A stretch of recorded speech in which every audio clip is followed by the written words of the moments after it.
সন্দীপ রায়ের যে ডিরেকশন ছিল, ওই ফেলুদার যে গল্পটাই হয়েছিল বোম্বাই, সেই ওই সিনেমাটা আপনার অভিনয়ের এক্সপিরিয়েন্সটা একটু শুনবো।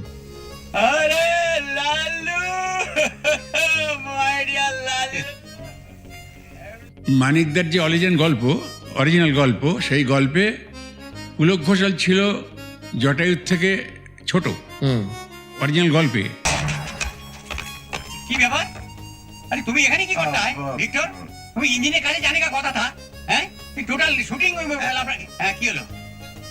আপনার ছবিতে জেট বাহাদুরের আখ্যা একমাত্র ভিক্টর পেরুমালি পেতে পারে পুলক বাবু। তার মানে বাবু যখন চিত্রনাট্য করে তখন পুলক ঘোষালকে বড় করে দেয় জটায়ু থেকে। আচ্ছা, তা নিয়ে অনেক কথা হয়েছিল। তো ও বলেছিল যে দেখো না কি হয়।